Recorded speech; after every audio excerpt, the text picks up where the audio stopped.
Okay, now we're live. We're live. Now we're live. We are Fresh off of the greatest, most raw, powerful, moving podcast that we've ever done that nobody heard. Bring you the understandably, probably, most likely won't hold a candle to it sophomore effort of our Wrong Button podcast. And I get to say it. Hello, winners. And by winners, I mean me. And you can also say hello, losers. And by losers, I mean Chris. Because please tell me, Chris, Emery. What is Emery? Please tell me. I think she's still a person. Oh my god. Okay, all right. So you're living in Delulu land. I am not. This is not copium. This is not delusional land. This is me saying, how does You're wrong. Says who? Says the show. Says the writers. There's nothing. What writer has come out and said that? Says the writing. There has been zero evidence to support your unsubstantiated claims that Emery is not a clone. Emery's a clone. You gotta let it go. Who? The accident wasn't your fault, Chris. It's not your fault. Okay. Back the fuck up. So, we did an episode for 12 and 13. It'll be on Twitch for the length of Twitch. The audio is really bad, guys. I refuse to put out the shit that I accidentally screwed up on, because we've gotten a lot better with that, and apparently haven't learned all of our lessons yet. But isn't life just one big lesson? Life is always one big lesson. So, brief recap. They went and did a jailbreak.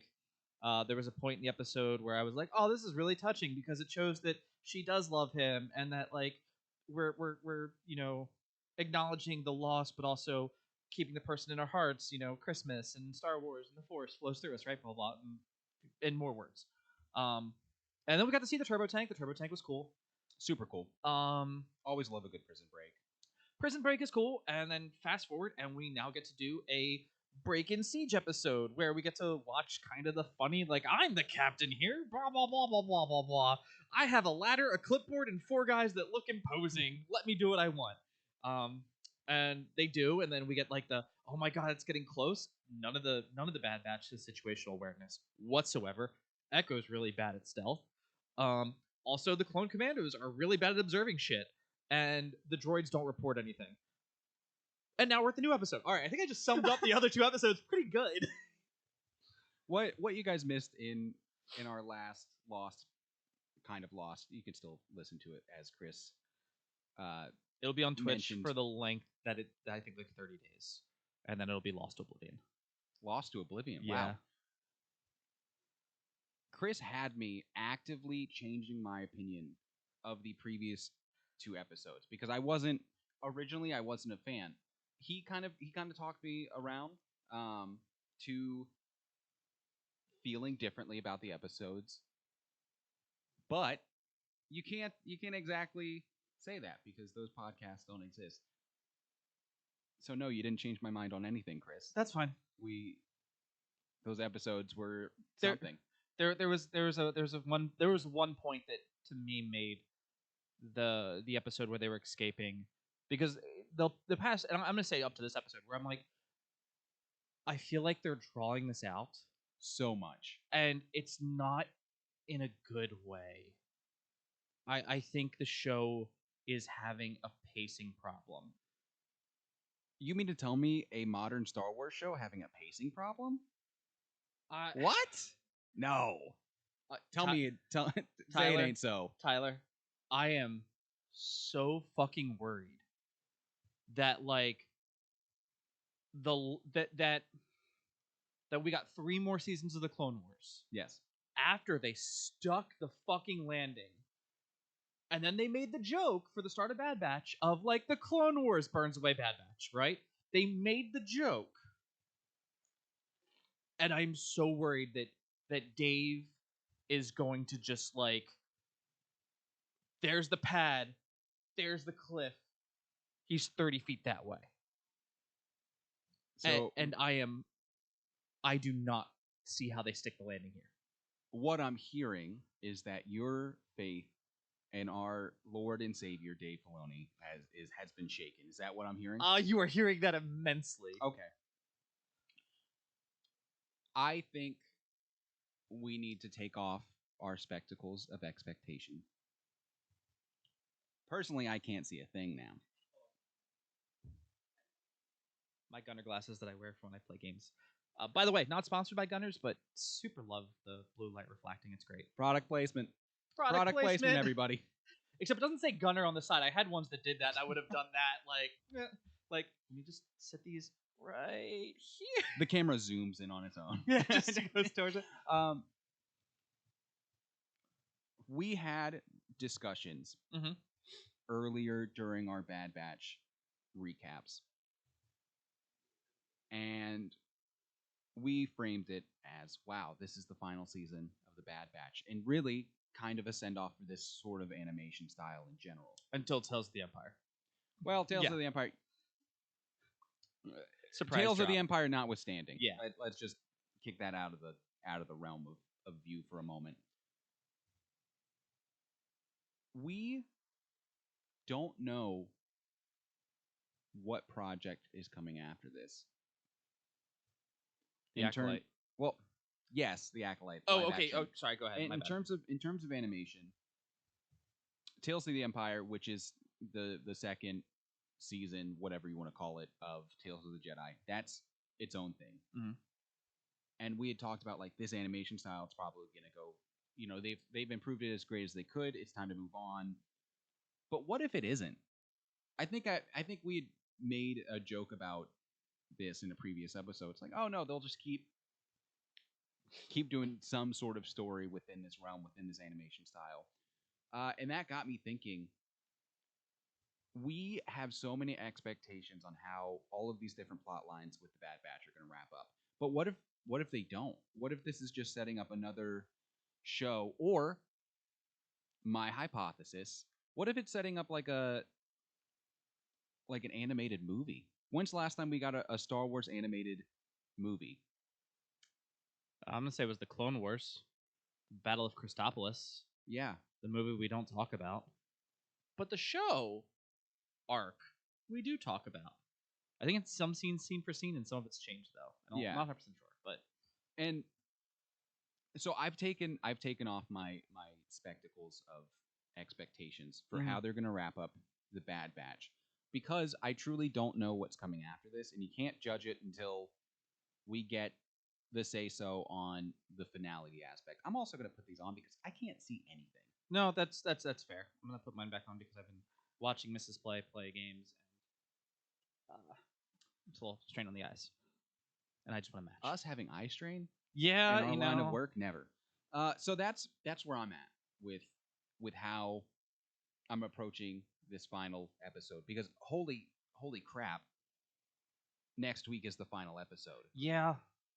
Where did that come from? I feel like we had just started doing this podcast yesterday, so there's that, and I'm going to stick to what I've been saying practically the entire series or so. Mm-hmm.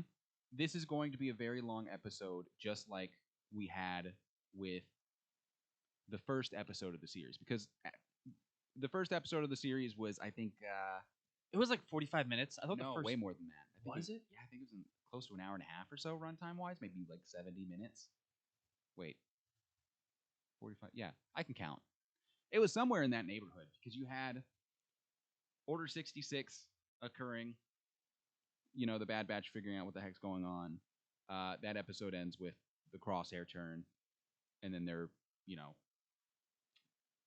fleeing Camino. Yeah. You have that runtime pulled up? I'm working on it right now, sorry. Yeah. It says like most of them, but it's not giving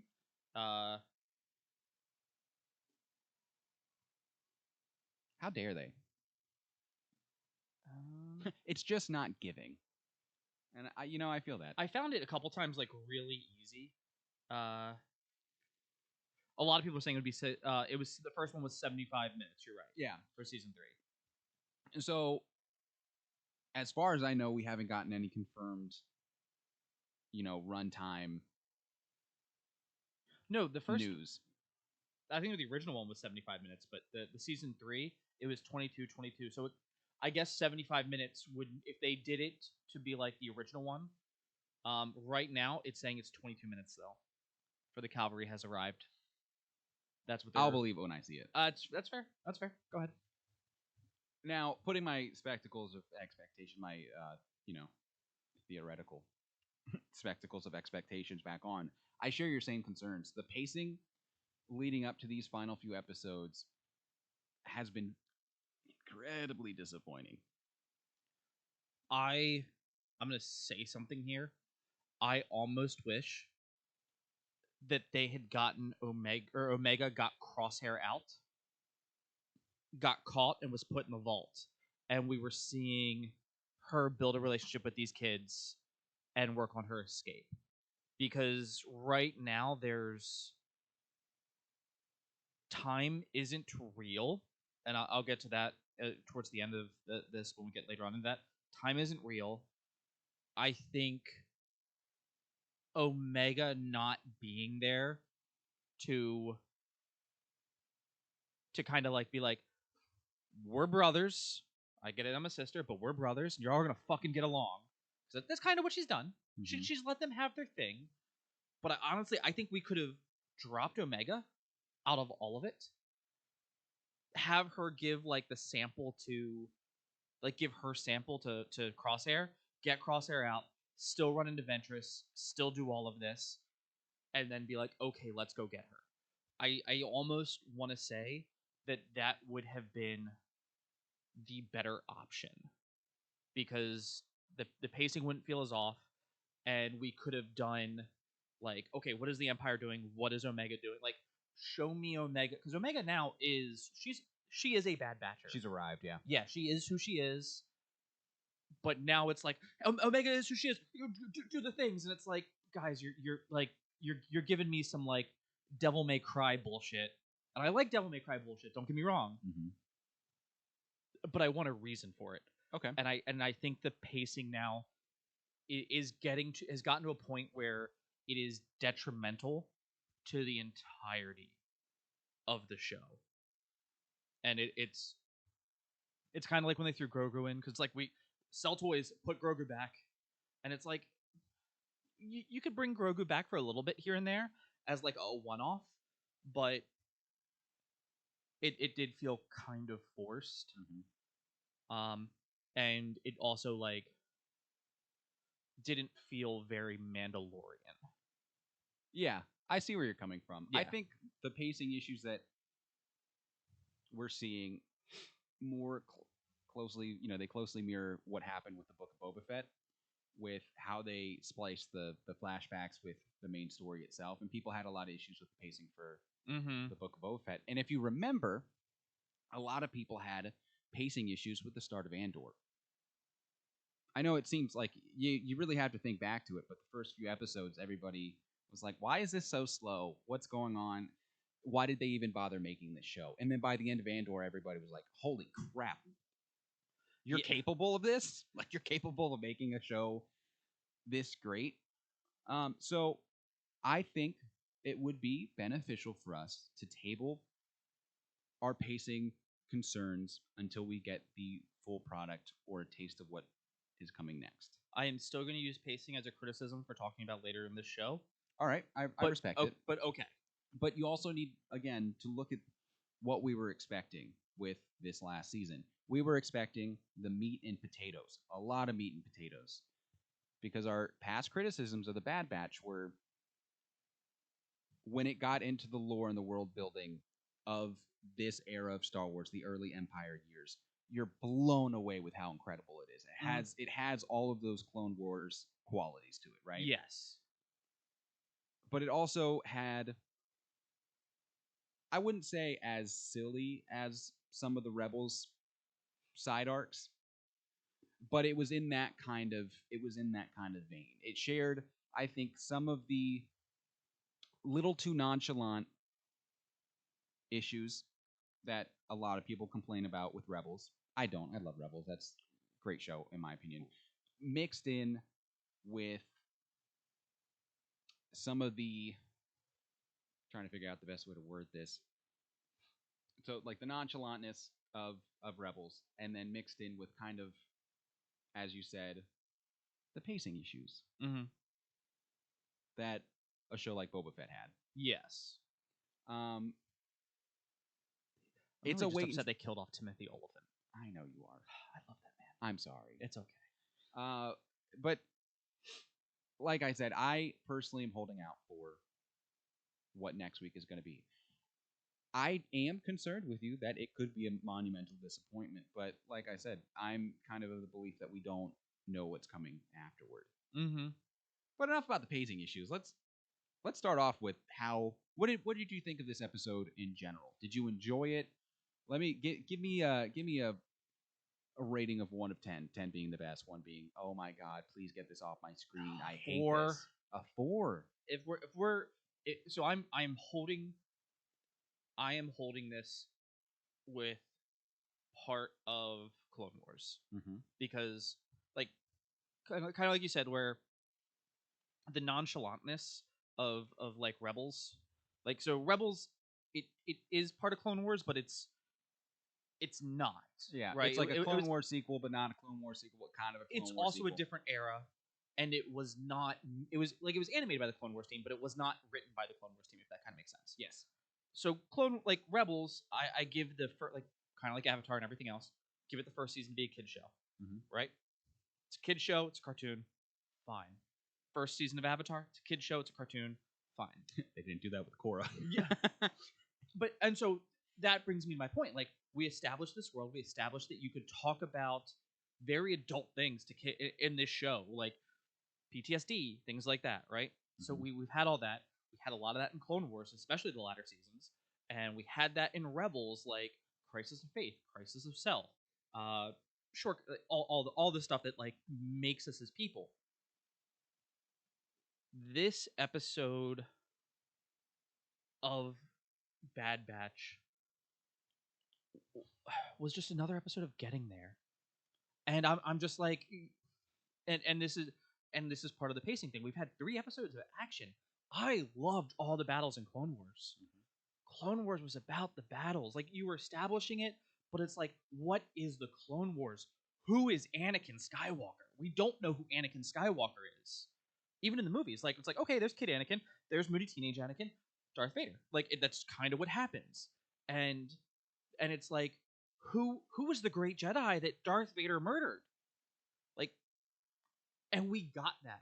We especially the last season when we watch Anakin walk out, like, oh, we finished with ours, and we thought we'd come help you. And he just walks up the middle of the battlefield like nothing fucking matters, and is like, I've come, and we get to see this amazing warrior. Like, we get to see a great warrior. You mean committer of war crimes? Anyway, I didn't say R2D2. I said Anakin. So we get to see this, and I got all that with Clone Wars. Yes. Bad Batch, you want to give me some stealthy stuff? You want to give me some espionage, some subterfuge? Like, kind of like Rebels, where it's like, we're doing guerrilla warfare because, like, we're coming together, right? Things are happening. Cool. Give me the start of that. Give me professional versions of that, because, like, the Ghost crew, like, yeah, they were doing it, but they're also like, we're a wacky zany bunch. These are commandos that are genetically weird. And I'm like, cool. I don't like what Bad Batch has done with the Commandos at all, personally. But I mean, I think that's a gripe that all of us have. It's nice to see them, and like having Scorch there as a character is cool. But yeah, but then you're always left wanting more with him. And so one of my things, like, I think Scorch being there, it's like, hey, we've soft confirmed Republic Commando again. I honestly was expecting that this season, and I never brought it up because I didn't want to, like, this was me, like, really not wanting to hurt myself. Are you withholding from the class again? I am withholding Chris? from the class. God. I was hoping that Republic Commando was going to get together, and it was going to be Republic Commando versus the Bad Batch, and they were going to take each other out. I think you mentioned this to me at some point in the past, like, just while we it was going to be like, here's Sev, like they got him back. I don't fucking care. Like, fucking the game happened. We got him back. Don't worry, guys. And then it's like Scorch versus, this person, the Commander versus Hunter, and just going down the line. And it's like, the stuff of the show that I've really loved has one been Omega and Crosshair. Like Crosshair being like, I don't like it's not a place you want to go back to when his tremor acts up. And it's like, oh, you're probably scared and that tremor's PTS. It's my turn here. Okay, go ahead. I'm gonna stop you there. Yeah, that's fine. Because it's my turn to be the one to actively change your mindset about this episode. You are of the belief that you wish Omega didn't break out of Tantus the first time, that they got Crosshair out. Would have been a cool storyline. Sure, great. But we would have missed out on all of the character building that we got between those two. Easily the highest point of this season has been all of the interactions between Omega and Crosshair. And Crosshair coming back from the brink of being this prisoner, and not just a prisoner, somebody who had been tortured relentlessly and experimented on. Not a lot of people can come back from your will being that broken. And look at how he was talking to Omega when he was imprisoned in the first couple of episodes. He's like, "Don't waste your time on me. You know, you're not going to be able to break out of here. The Empire's too strong. Give it up." This episode, while you're right, another dose of action and another dose of getting there. An issue that modern Star Wars has.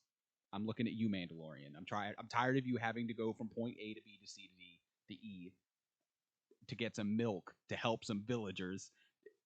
The common Mandalorian. That issue. was the first season. I liked it in the first season. Not the second and the Not third. the second and the third. But this episode is the culmination of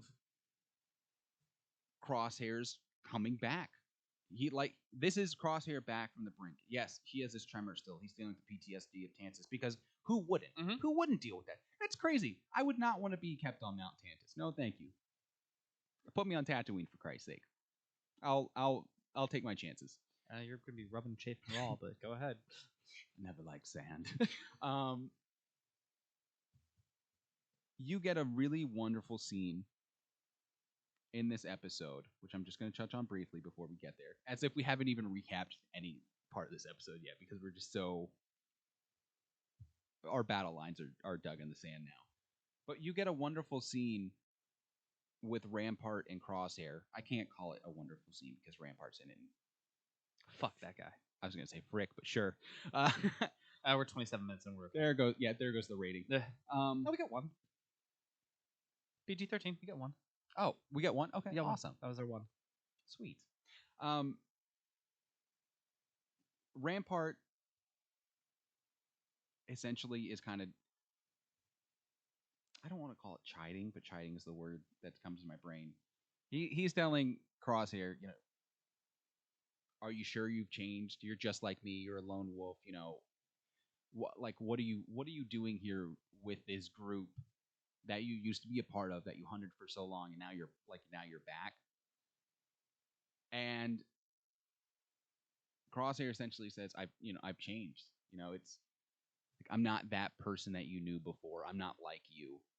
And in Rampart, Crosshair sees exactly what he used to be. I mean, he's still a douchebag sometimes because it's Crosshair. That's in his personality. Yeah, that's why we like him. He's a dick. Yeah, every group needs a dick. Yeah. You hate him, but you love him. You know, he's a dick, but he's capable of great things. Yeah. Okay.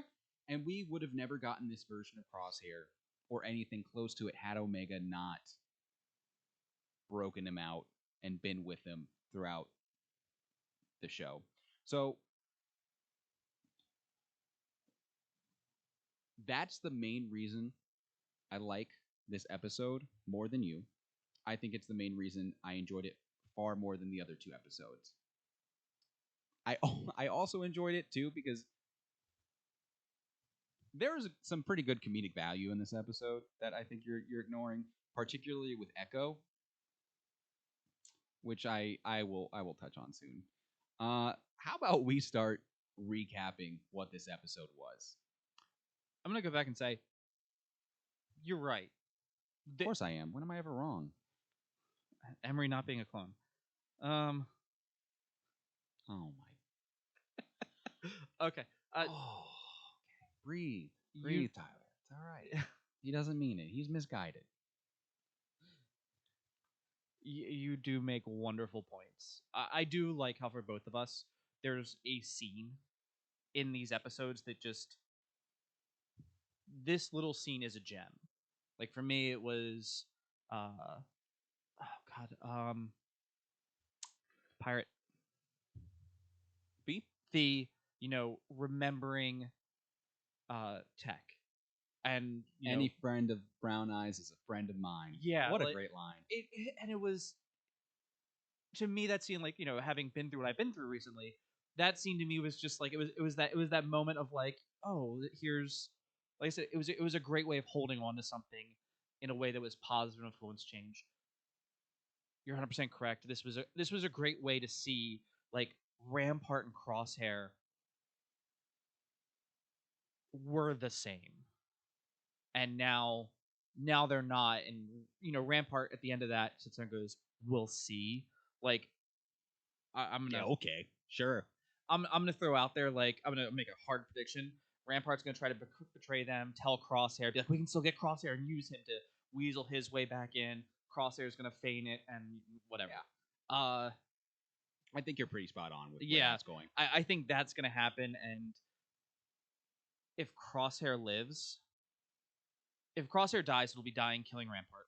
Mm-hmm. If he lives, he'll have to kill Rampart, or he'll actually let Rampart live and go, "I told you I'm not that person," and possibly shut him back. There are a couple ways that could play out. That the only paths I see for that. I would not be surprised if that was where any of that went. Yeah, they're like I said, they're like four paths, and it's like if it doesn't follow one of those four, I'd be very, I'd want to know, like, what their logic was. Mm-hmm. Anyway, so this episode was get to Tantus. Finally. In parentheses, oh my god, it took you long enough. We end off on the suspense of the last episode when they make that jump at literally, they latch onto the science ship at the last nanosecond. Any longer, they would have been ripped apart as it went to hyperspace or dead in the water in general. You see a version of the Bad Batch that is flying by the seat of their pants because they don't have Omega. And it shows you how important Omega has become to this group. The Bad Batch before and the Bad Batch that you get in the Clone Wars arc on Anaxis, this is kind of how they operate, they have their plans. They don't have tech anymore, so a lot of the plans go out of the wayside. They still remember everything. That's kind of what they operate by. They have their maneuvers. Yeah. Okay, go ahead. But you can also see that they're so desperate to get Omega back and free the other clones from this incredibly evil facility that the Empire controls. And so they're making it up as they go. And I think that's an important thing to acknowledge in what we've seen in these last few episodes. In terms of planning, I don't think I've seen a plan in Star Wars be this messy.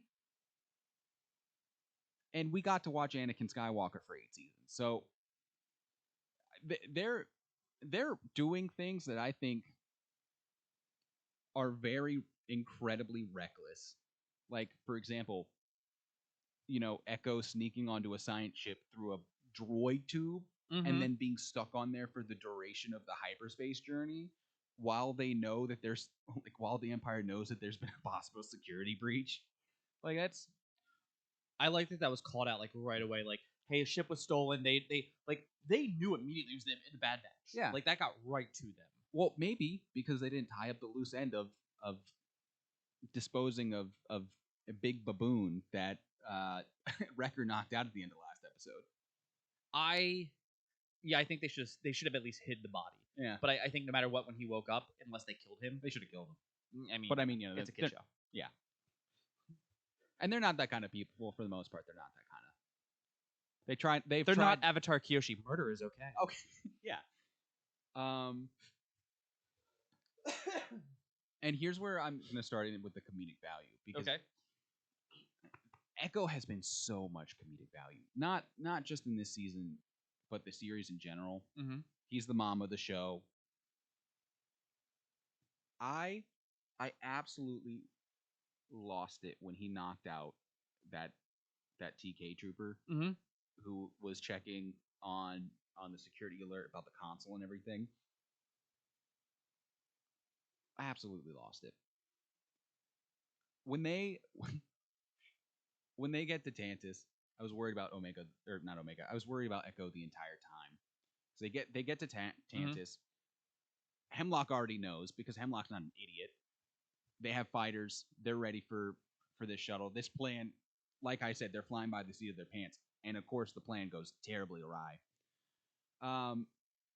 Shout out to a crazy Ivan maneuver in the air. Yeah. By the way, like Great flying. yeah, Something we will not knock with the Bad Batch is that the action, pretty cool. It's always going to be cool. it has been top tier. Yeah.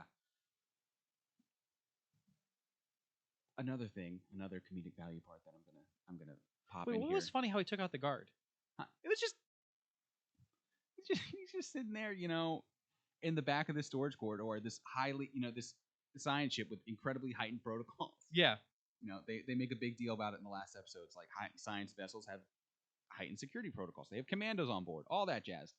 He's just knocking out a trooper in the back room, he's like dragging his body to a closet, the worst part about taking that his is armor. no one comes back to check. No, not Just at all. send the one guy. And that one guy. Or I like it was like, yeah, it was. I don't know. Must have been malfunction. I don't see anything. Yeah, Like, I bet I you was Han like, Solo would have wished that worked. it was a boring conversation anyway. Situation normal. So funny. You could obviously see there was a tiny callback. It to had a New lot Hope. of yeah. You're right. I get that. The second thing, I hate Admiral Rampart. You hate Admiral Rampart. I think yeah. Mrs. Play probably hates Admiral Rampart. I'm getting head nods. I'm getting head nods. He's such a little girl. His screaming. Oh, Mrs. Play, we were watching that. He screams like, wow. Like he screams like I get screamed when Mrs. Play starts poking me, and I've told her no. Like a 5-year-old girl is Yeah. getting attacked. If the You're police were shrieking. called, He's it would shrieking. be, it was so good. And it's like here you have this destroyer of Camino. This what was he, a rear admiral? Was his rank? Yeah, he was before? he was either a 1-star, 2-star admiral. Yeah. Yeah. He's conniving. He's got he's clawed his way to the top. And that's the guy who clawed his way to the top of the Empire. That was one of your best. Jesus. You're right. That was a great sequence.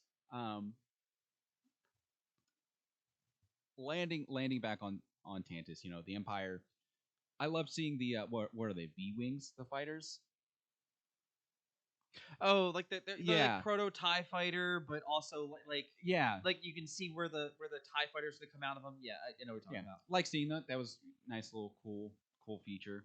They shoot down the shuttle. They have to make this incredible what would you call it? Like a suspension rope jump.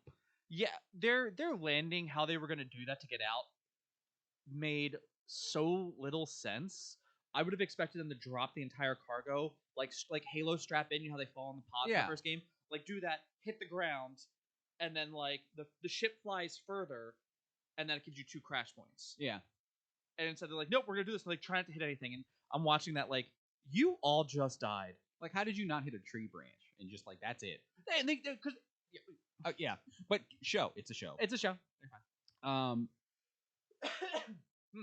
they get to the jungle floor. Kind of disappointed that nothing was there to greet them immediately in terms of danger, because we had this huge build up in the earlier episodes during Omega and Crosshair's escape about like how dangerous the jungle is beyond their sensors. Yeah. Kind of disappointed we didn't get to see more of like the Tantus wildlife, the lovely local population. I mean, like ships and explosions, some of those hitting the ground. I could imagine. Oh yes, that area being like that's fair. Quiet. Yeah, I'll give them that. That's a good point. So the Empire dispatches parties to go find them. I do love that it's like send out a search pattern, sweep the area, radially go out and do this and find them.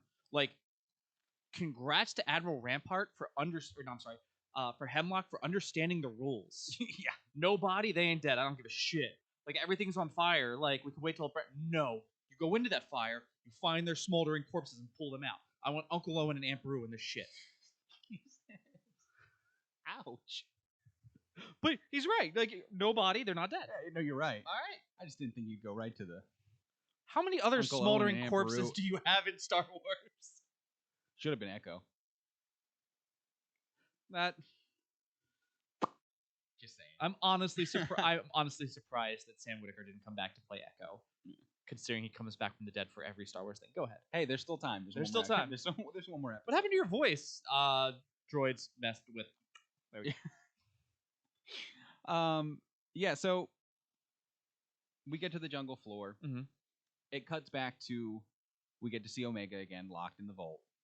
Again, I think it's so hilarious her method of escape. It's like you have this insanely high guarded vault where we've seen the security, we've seen the Emperor go through this vault, like the security is impenetrable.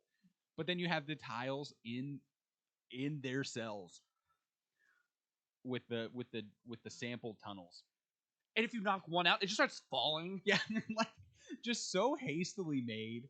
You know, what are you doing, Empire? Because at first we were commending them with how impregnable this base is, and we're like, wow, the security protocols. But in the heart of this impregnable base, where you can't even get the coordinates for, you have shoddy tile work. Yeah. Who did the contracting work on this place? You know, that's actually a really good question for a lot of Star Wars. I would love to see more Star Wars skits about like the guy who built the Death Star, who's like, wait, someone didn't tell me that guy name was Skywalker. You know, this great general that went missing in the Clone Wars. An entire vent, 2 meters? I think it's some pretty fucking good engineering. It also blows shit out. Like, you're right. I want more skits now like that. Forget the Bad Batch. Forget the world building. Give me the contracting. Yeah, I want the contracting skits. Jawas everywhere. Go ahead. We are treated to Omega at her height. Here she is, taking control of a situation. The second she got thrown in this vault, never lost hope. She immediately started conniving about how am I going to get out of here? What are the methods of escape? And you can see the natural leadership. I have a quick question for you about that. Yeah. Because we've never talked about, like, what makes Omega special, right? So, like, Wrecker's abnormally strong. She's everything. Sure.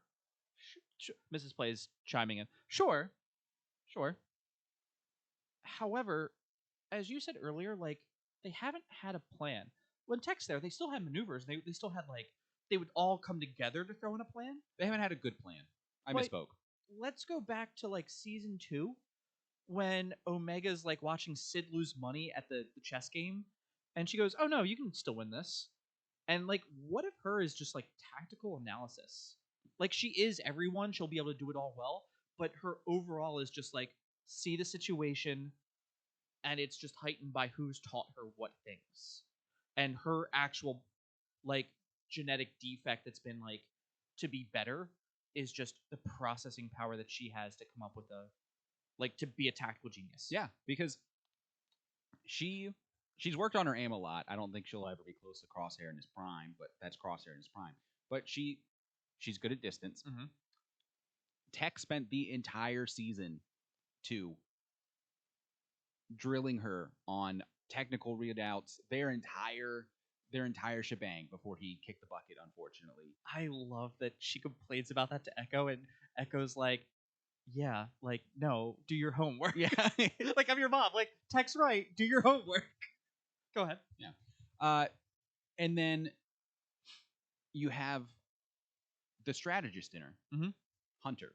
And I think we've touched on it. Everybody's kind of at a consensus that if she's the most like a certain Bad Batcher, it's Hunter because mm-hmm. of his heightened awareness and ability to think outside the box, which quite literally we're seeing Omega do as she's getting outside of her by literally taking boxes out of a wall. Yeah. In a box room. Oh my god. It's like poetry because it rhymes. Yeah, yep. Something George Lucas. Dark side of the force. Something. Go ahead. But I love seeing her not lose her hope because she's really good at not losing hope. She comes into this vault. She's like, "Yeah, I broke out here before." But just added another layer. But you're in the heart of this place. Yeah, okay.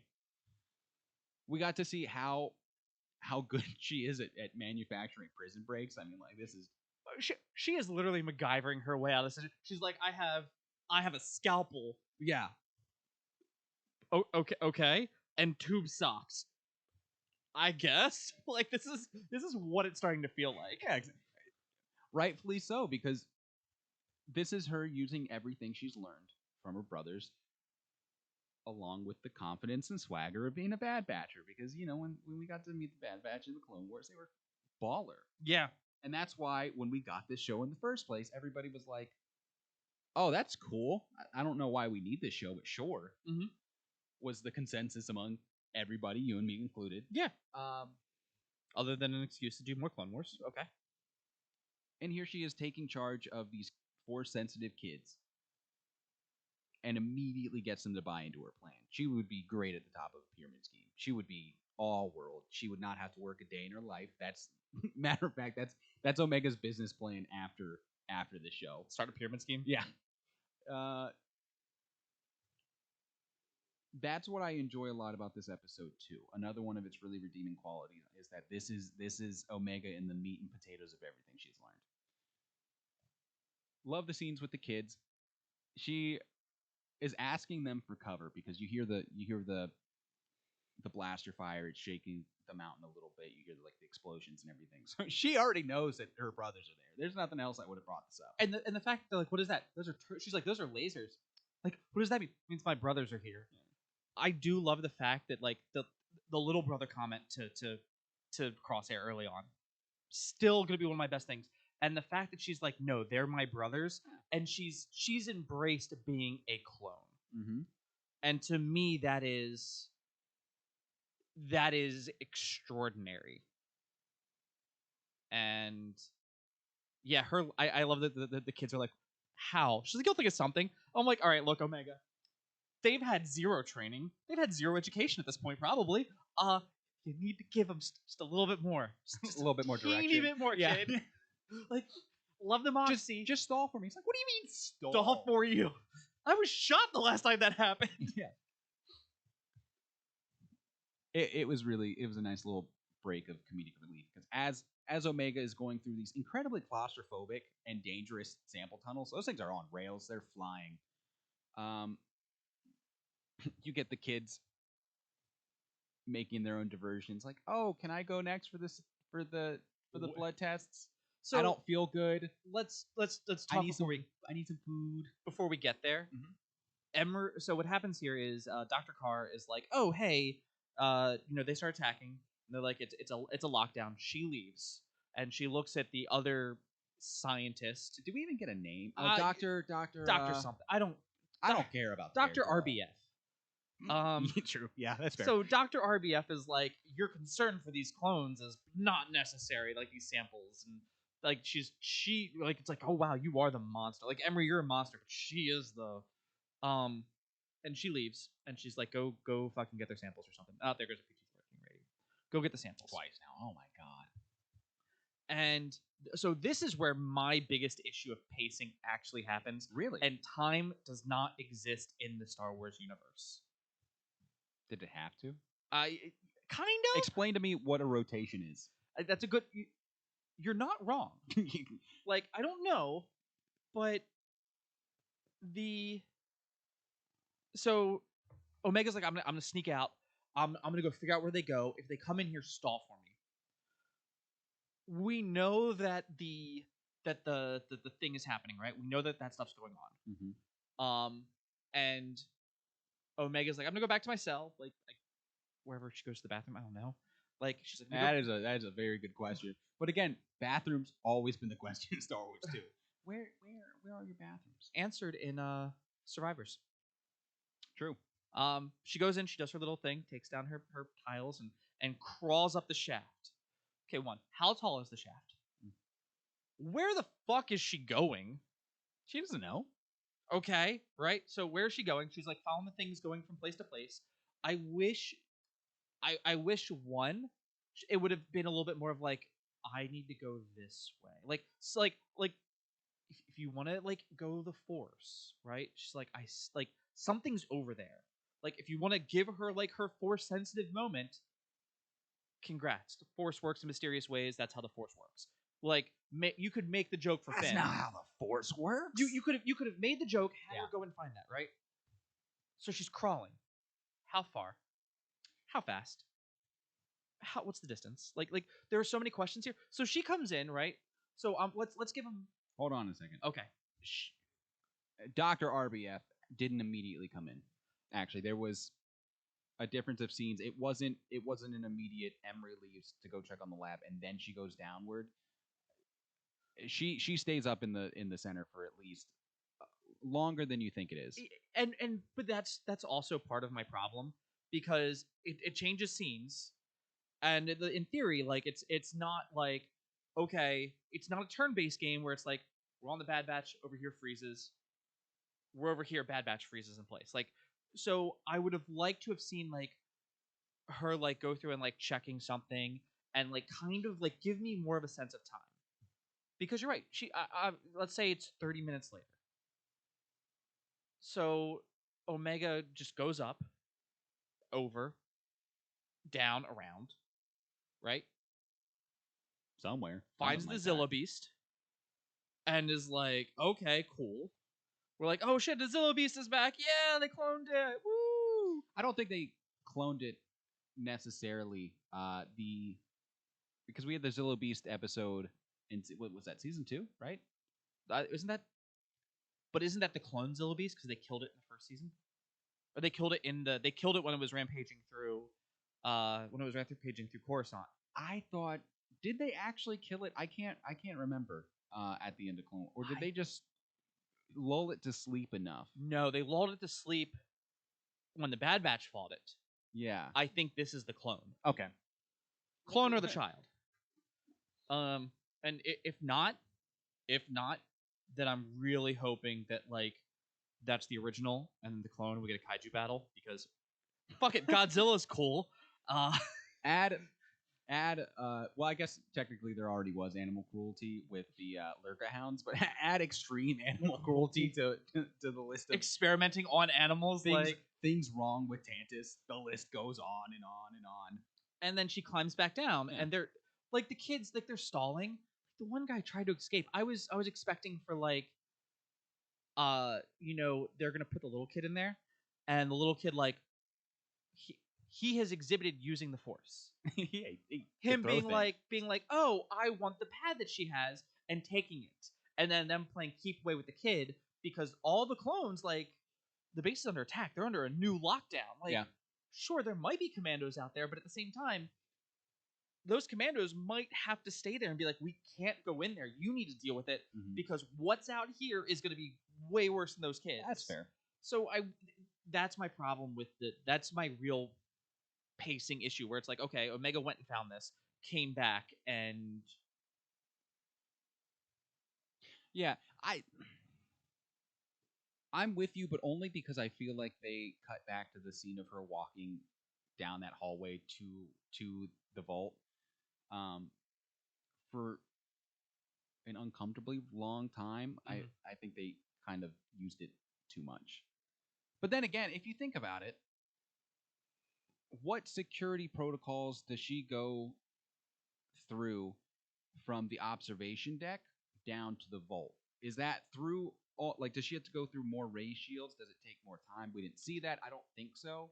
But those ray shields are also pretty automatic. Yeah. But I think you can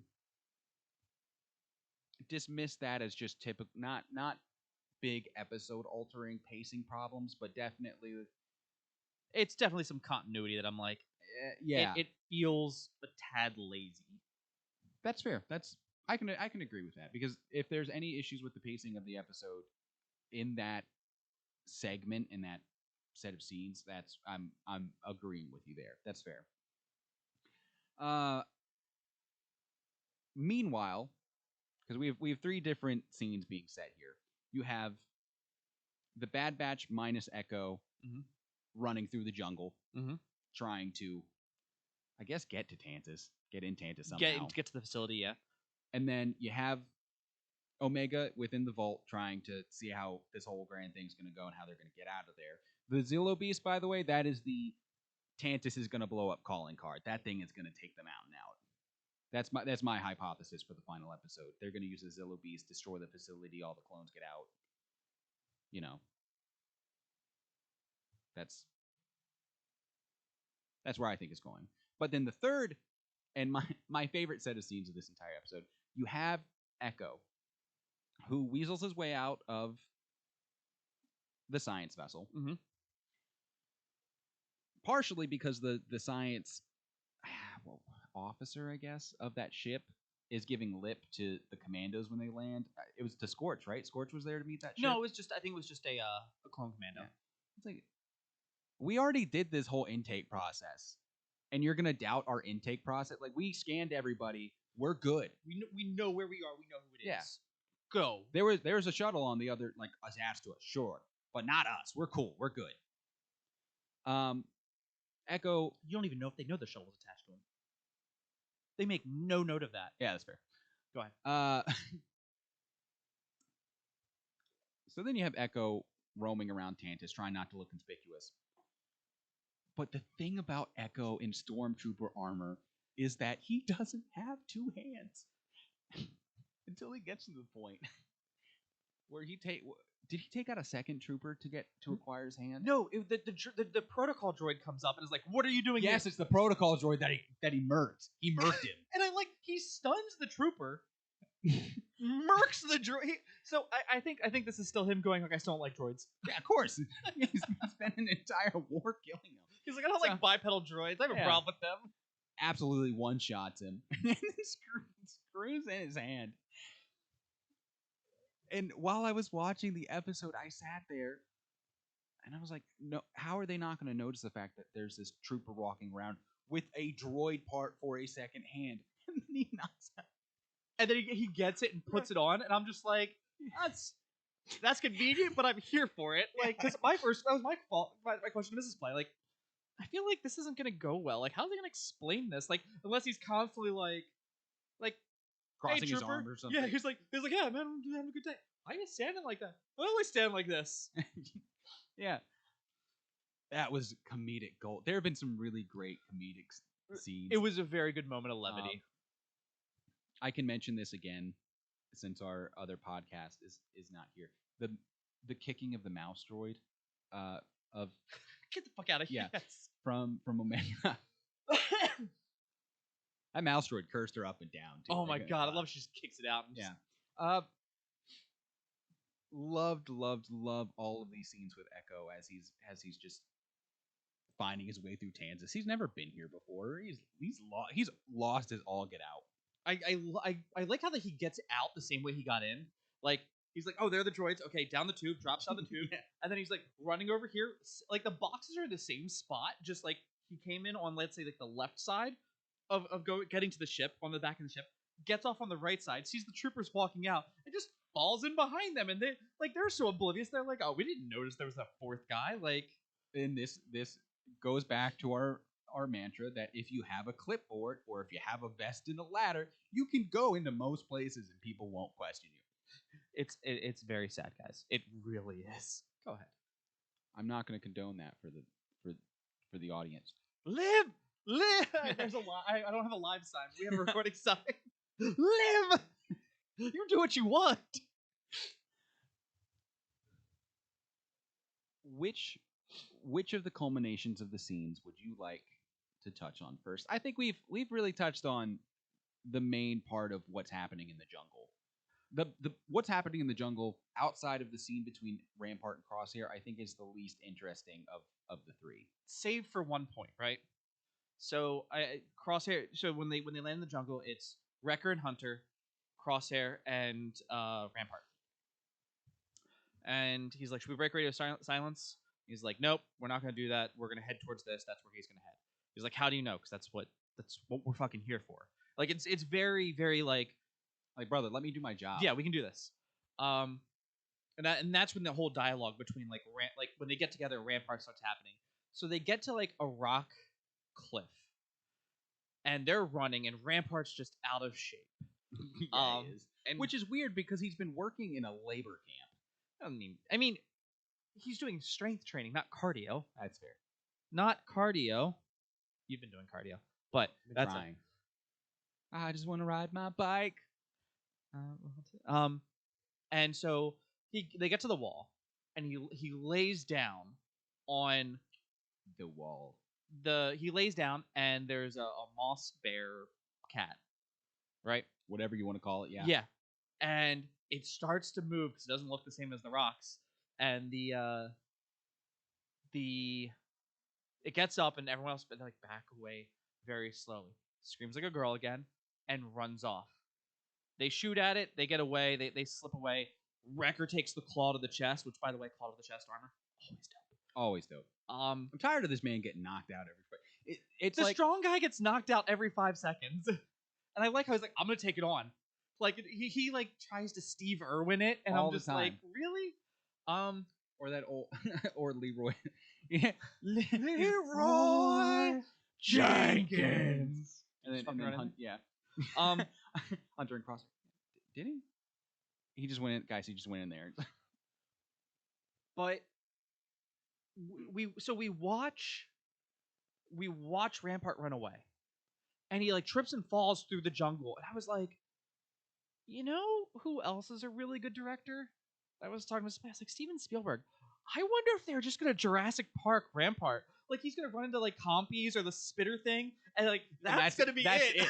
I thought the same exact thing. I was like, oh, Rampart's not long for this world.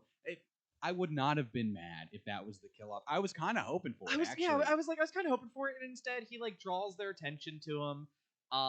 They clone the Bad Batch and the Stormtroopers and Pew Pews, and then the big monster comes in and saves them, and that's how they get away. But Rampart gets captured by Stormtroopers, and okay, scene back to Echo, and that is kind of where they stop. But I wanted a Jurassic Park moment. I just wanted Rampart to be like Eden, Jurassic Park. Yeah. All right, like off-screen, blood in the water. I don't care how you want to do it. Just do it. No, because then it's no body. Because then he's alive. I'll take blood in the water as body. Yeah. If he's getting eaten by little things, like, can't really show that. If his head isn't chopped off, then he's alive. Okay. But then we get to the most pivotal, important, awesome scene of the entire episode. Mm-hmm. Echo's fumbling around in the lab. Yep. Finds his way. He's messing with their blood testing machine. I'm not exactly quite sure what he's doing. I guess he's just weaseling around trying to find out more information. I think that's all he's trying to do. Okay. Is like I need to find a terminal. I have no idea where I'm in. Can I find something? And then in comes Emery. Oh, did you notice that his thing kept getting stuck more and more? Yeah. I was like, oh, hey, that's funny. I love how the fact he had to like take off his fake hand put it on the console. And he grabs it, like skirts it, like trying not to, like not trying to be inconspicuous, just like, it was here the whole time. Yeah. I was missing a hand. What do you mean? No, I was right here. In walks Emery, and where you have pacing issues, I see payoff. Okay.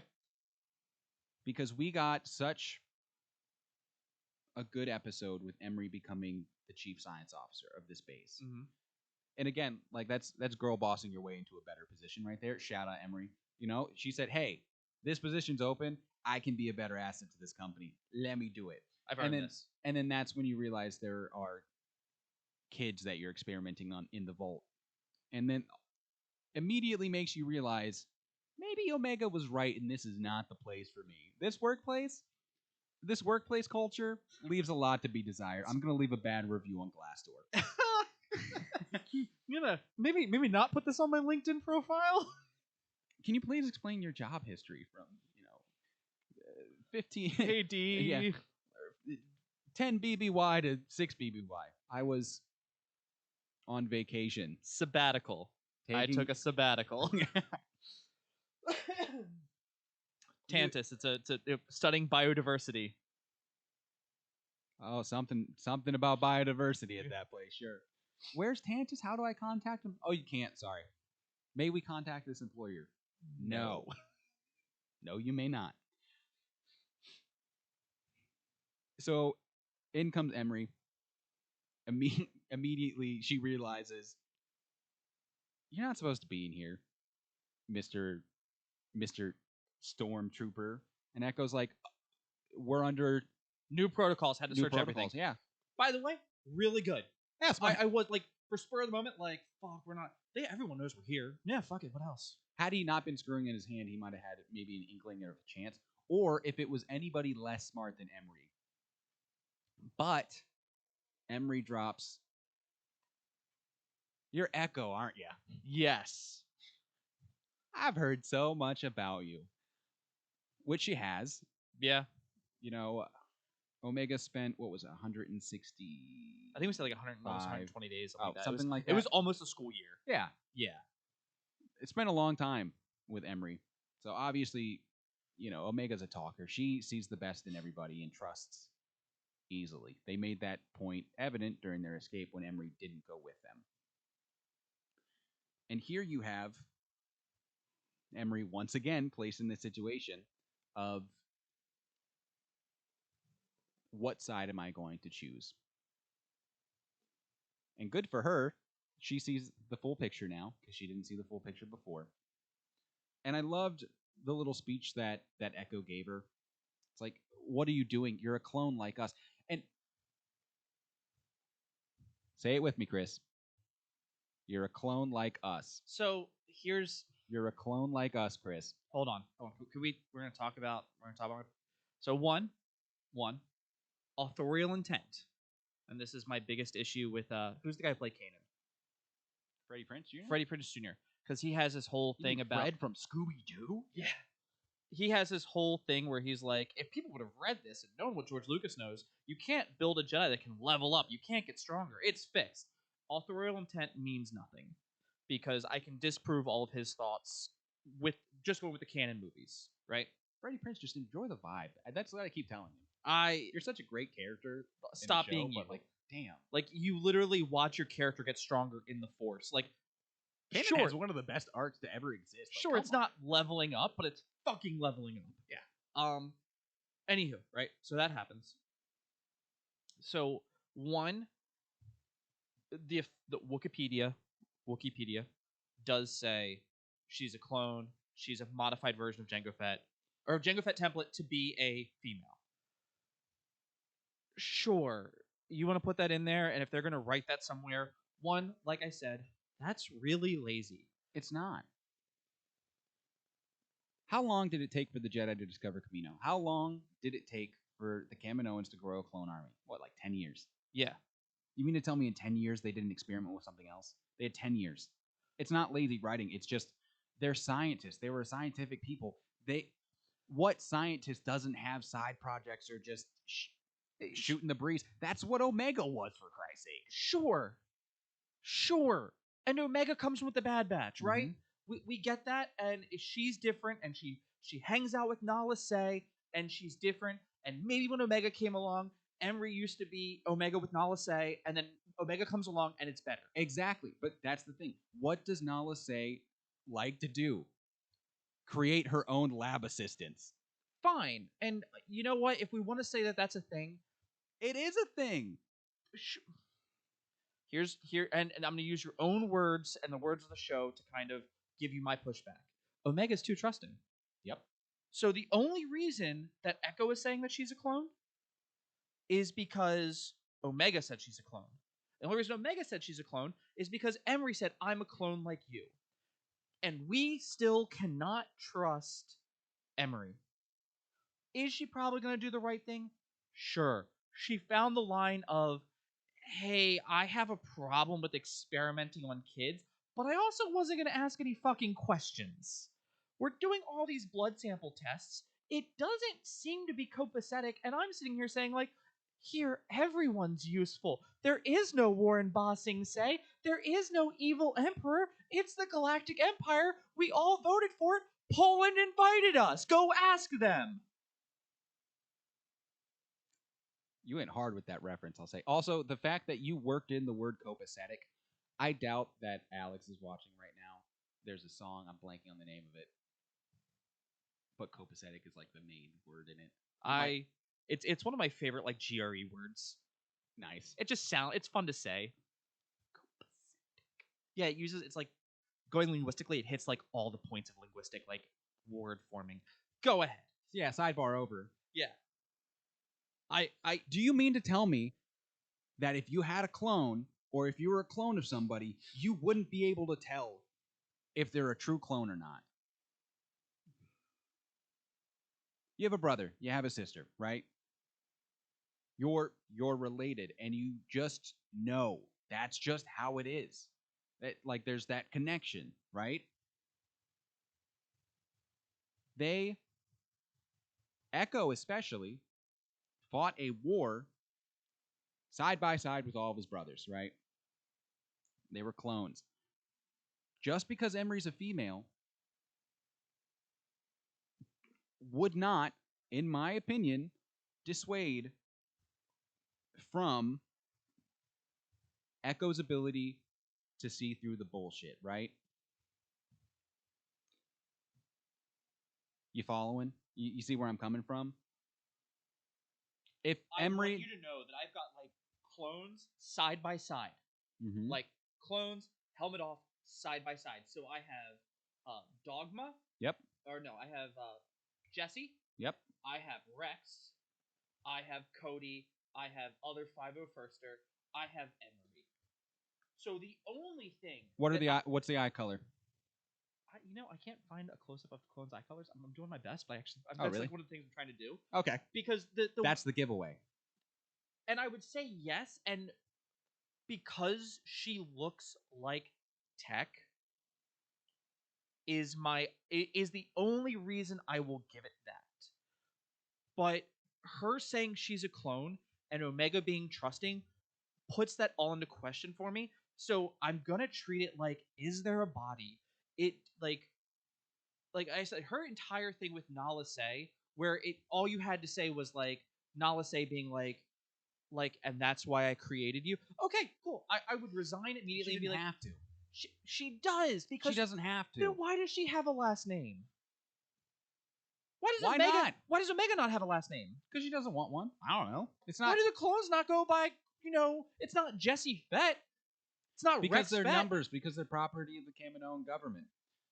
That's fair. But they took names. They took call signs. Because they wanted to. That's them. They took call signs. They didn't take last name. Except for Cutler Quain. He's different. He abandoned. He has a whole life. He has a family. Yeah. You let Cutler Quain live his life. I'll leave Cutler Quain out of this. I'm he sorry. He is with his big Twilight girlfriend that a lot of us dreamed of as kids. Like, let him have that. He lived the dream. He really did.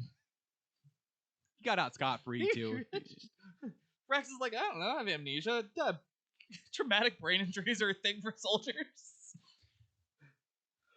You have been relentlessly chasing this crackpot theory this entire podcast, and I need you to admit that you're wrong. You're wrong, and I need you to say that you're wrong. Do I need to tweet Dave Filoni every day for him to confirm this? Yes. Would this make you happy? Yes. Yes, you do. We have a podcast, and we have someone on Copium, and you know what? Fuck it, Dave. They went back. South Park went back and retconned all of their shows for a bit in the last season that was great, and they changed all of their closed captioning, and it's really funny.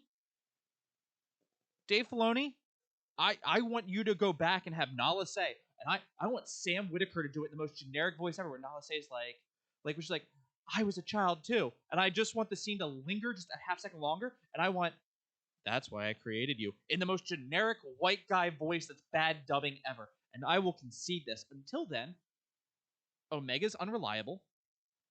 Emery's super unreliable and not trustworthy. I do see, now I will give you this. Mm-hmm. If something happens to the Bad Batch. I think you mean when. If something happens to 95% of the Bad Batch, right? I do see Omega breaking out with Emery, and Emery becoming Tech, and Omega becoming Hunter. Oh, that'd be sick. And we start to get and Batcher being Wrecker, and Gonki gets to keep his place. I'm just And- glad Gonki survived. He's somewhere on Pabu chilling. He is. And they go back there, and they kind of Have you ever seen Batman Beyond?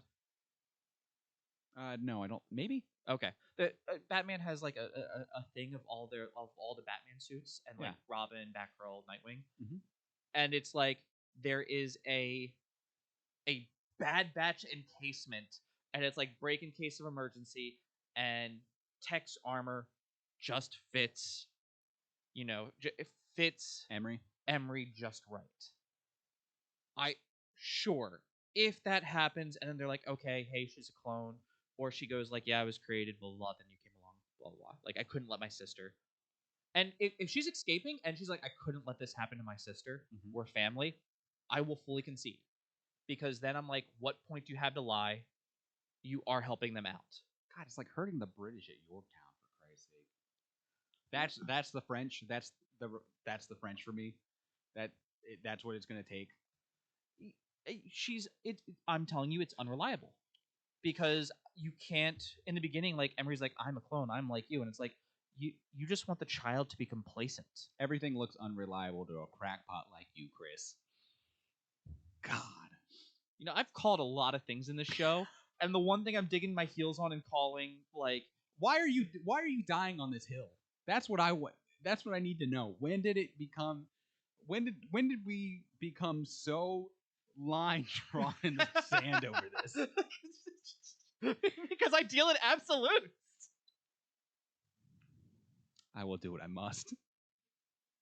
I'm just gonna start seeing tweets going to Dave Filoni on the wrong button Twitter. Dave, please help. Dave. Someone just clip this part and be like, Dave, please help. Please confirm this. Shut the hell up. We are in for, and I'm calling it's going to be a lot. If it's a 22-minute episode to end this series, then I will riot. Then we're just gonna go to Dave's house like we've been talking about this entire season of this podcast. But for now, as we close out our episode review in the penultimate episode of The Bad Batch, I'm keeping an open mind. Yes, there were pacing issues within the episode itself. I'd like to think that maybe I changed your mind about the episode and what it really means with the culmination of Emery's storyline, Emery's clone storyline, and the showcasing of Crosshair's growth, and then Omega just being a badass. A mad lad. Mad lass. That's what sets it apart from the previous two episodes in terms of pacing issues for me, because you have a lot of culmination of storylines that have been present. Okay. You're right. No. That's why I give it a 6. You are right. I do like being right sometimes. I am. Yes, I would say you have changed my mind of like, hey, yes, it has pacing issues, but it's also, and you're right. I don't think it's cramming it together so much as like, oh, we gotta tie this all up, like cram. It is meaningful and thoughtful drawing it up. Like Crosshair, it's been a long time for him to change, and so all the changes have been subtle. And now him at this point, you're right. It's a subtle conversation. It's more. We've had the big scene of like, we're going to learn how to meditate. I've been to Kashyyyk, and Crosshair's like, wow, you have seen the larger galaxy, right? We've seen all these acknowledgments. You're right. And those acknowledgments have carried the third season, like absolutely on its back. Mm-hmm.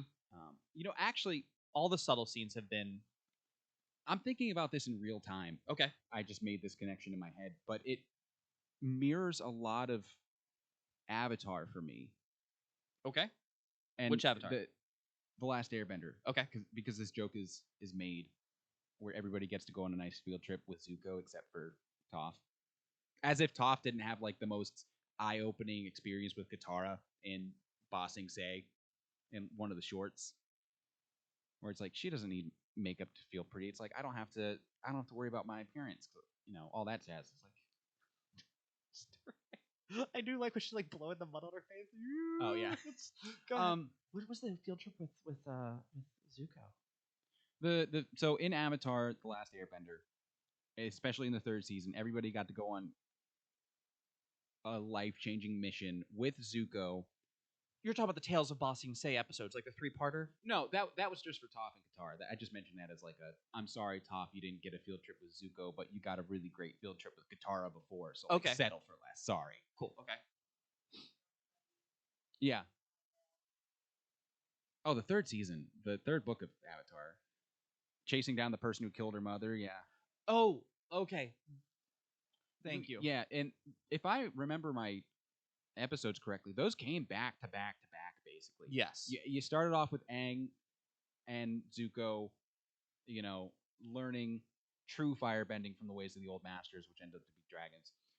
The next episode, I think, is with Katara, where Zuko helps track down the person who killed their mother.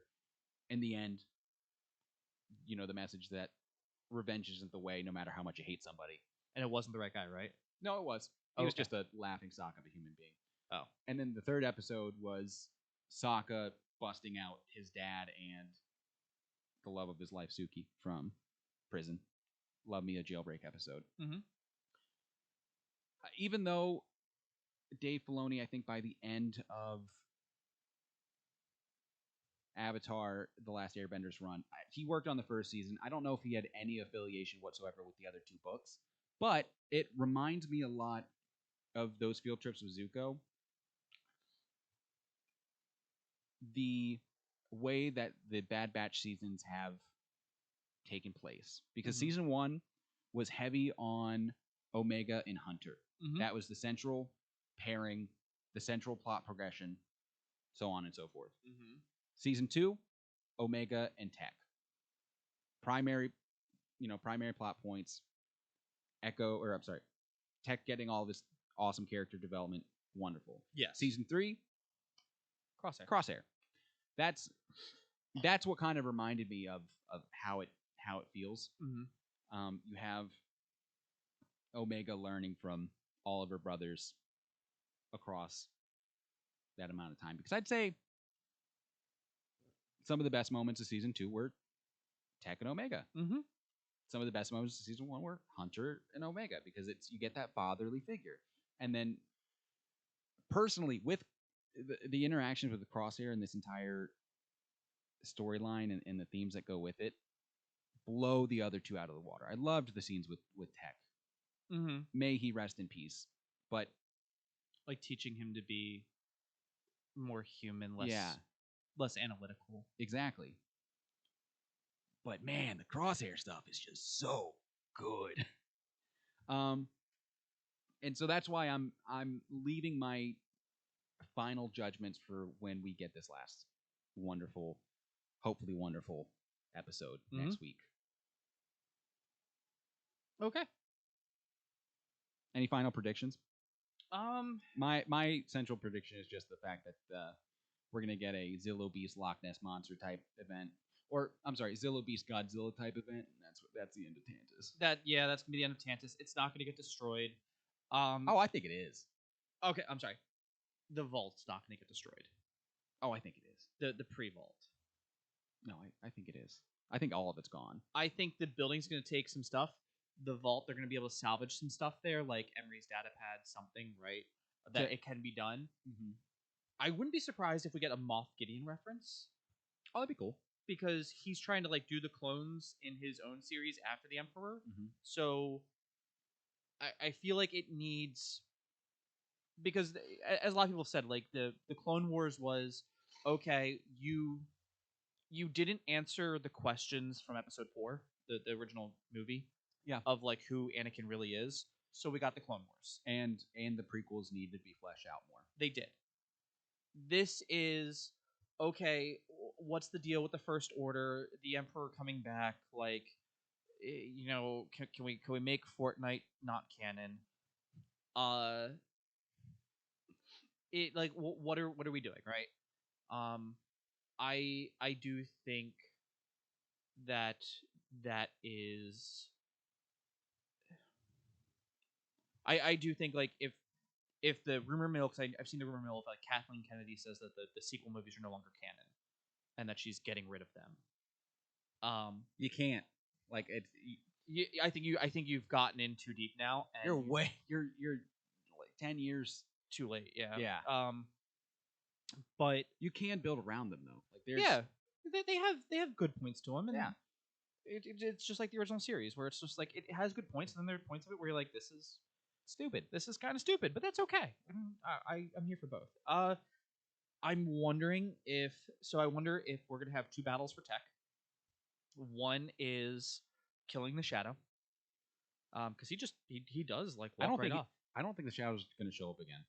That's my For them showing Ventress and everyone kind of being hyped for her, I'm a little disappointed. I'm wondering how they're going to get off Tantus with all the clones, or if we are going to see like the ultimate failure that leads to just Rex, Wolf, and Gregor retiring together. Yeah, like I'm like, are we just going to get that? The name of the episode itself, The Cavalry Has Arrived, insinuates that they're going to get bailed out by Rex somehow. And I think that's also where Ventress shows up, maybe. But it's also how that is also how the Cavalry arrives, is how the Bad Batch was introduced in the Yeah. So it could also be the full Bad Batch is together, and they call themselves the Cavalry, and they escape together. But like I said, when we got to see Rex and it was like it wiped out all of his men, I'm like, you mean to tell me that there were no other clones hiding elsewhere? They were all here, and all of them are like. That was so not smart of you. It's just one of those things where I'm like, we only have 3 clones in Rebels. Like, what does happen to them? Mm-hmm. And I think we're going to be in for the heartbreak of everybody dying. You think everybody's going to die? I literally think everybody. I think we're going to get a. Hey, did it hurt at the end of the final season of Ahsoka or the final season of Clone Wars? Squared. Yeah. So we get to see in 5 days. 5 days. 5 days. And I actually wanted to bring this up. Okay. We don't typically do a Wednesday, and I'm putting you on the spot live here.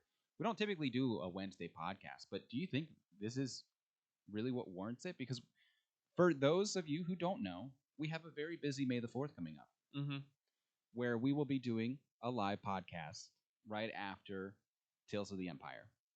Super excited. It's just going to be a great day. I'm very much looking forward to this May 4th, along with any other news that will come up, because news always comes up on May 4th. Yeah.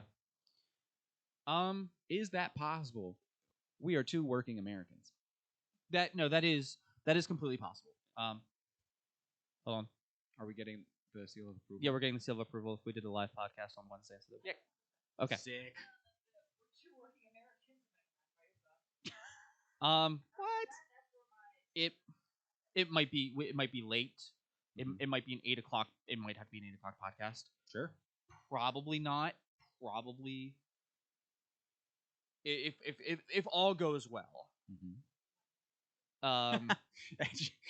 Mrs. playing the peanut gallery. You can't hear her. Like she's giving her peanut gallery. Because we've got directional mics over here. She said, when does it ever?